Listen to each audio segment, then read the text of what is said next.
예, 오늘 국회에서 김상곤 사회부총리 겸 교육부 장관 후보자에 대한 인사청문회가 진행되고 있습니다. 논문 도덕성과 교육 정책 등의 문제를 시작해서 후보자 이념 문제를 놓고 공방이 오가는 모습입니다.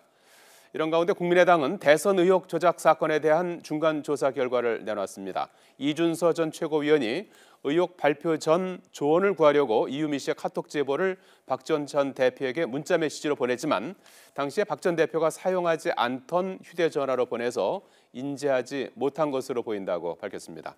국회로 가보겠습니다. 주태현 기자. 네, 국회입니다. 예, 오늘도 인사청문회가 이어지고 있는데요. 김상곤 후보자를 둘러싸고 오늘 여야의 공방이 하루 종일 이어지고 있죠?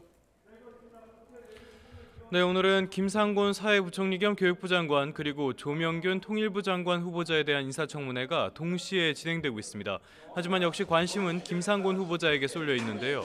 여러 건의 논문 표절과 중복게재 문제가 전면에 떠올랐기 때문입니다. 이 청문회는 시작부터 자료 제출 문제 등을 둘러싸고 여야의 고성이 이어졌습니다. 1시간 반 만에 가까스로 질의가 시작됐는데요.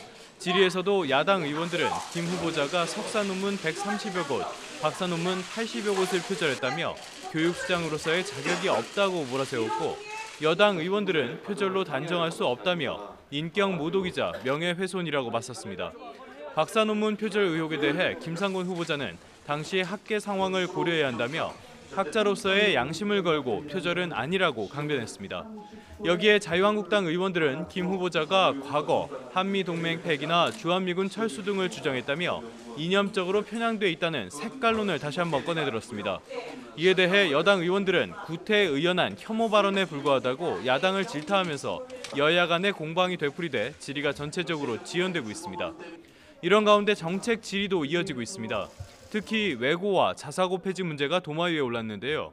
김 후보자는 국가교육회의를 통해 각계 의견을 수렴하겠다는 전제를 달긴 했지만 여러 문제가 있다는 점을 국민이 알고 있다며 국가교육 차원에서 폐지를 검토해야 한다고 밝혔습니다.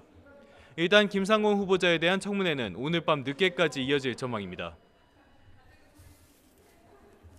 자, 조태현 기자, 이번에 국민의당 소식 알아보죠. 조금 전에 대선 의혹 조작 사건 진상조사단장인 김관영 의원이 기자회견을 했는데요. 어떤 내용이었습니까? 네, 간략하게 결론부터 말씀드리자면 이준서 전 최고위원이 박지원 전 대표에게 문준용 씨 관련 의혹을 사전에 보고하긴 했지만 박 전 대표는 이를 보지 못한 것 같다는 내용입니다. 김관영 의원이 조금 전에 기자회견을 열어서 이런 내용을 밝혔는데요. 이준서 전 최고위원을 두 차례 조사한 결과 해당 의혹을 공개하기 나흘 전인 5월 1일 이 전 최고위원이 박지원 전 대표에게 스마트폰 메신저를 통해 조언을 구했다고 밝혔습니다. 이게 5월 1일 오후 4시 반쯤입니다. 당시에 박지원 전 대표는 이른바 문자 폭탄 문제로 휴대전화를 2개 사용할 때였습니다. 박 전 대표가 직접 가지고 다니던 전화기가 아닌 사용하지 않던 다른 전화기에 문자를 보낸 건데요.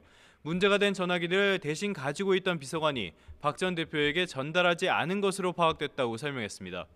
그러니까 다시 정리를 하자면은 조작 사실을 모른 채 이 전 최고위원이 박지원 전 대표에게 해당 의혹을 보고하긴 했지만 박 전 대표는 보지 못했다는 겁니다.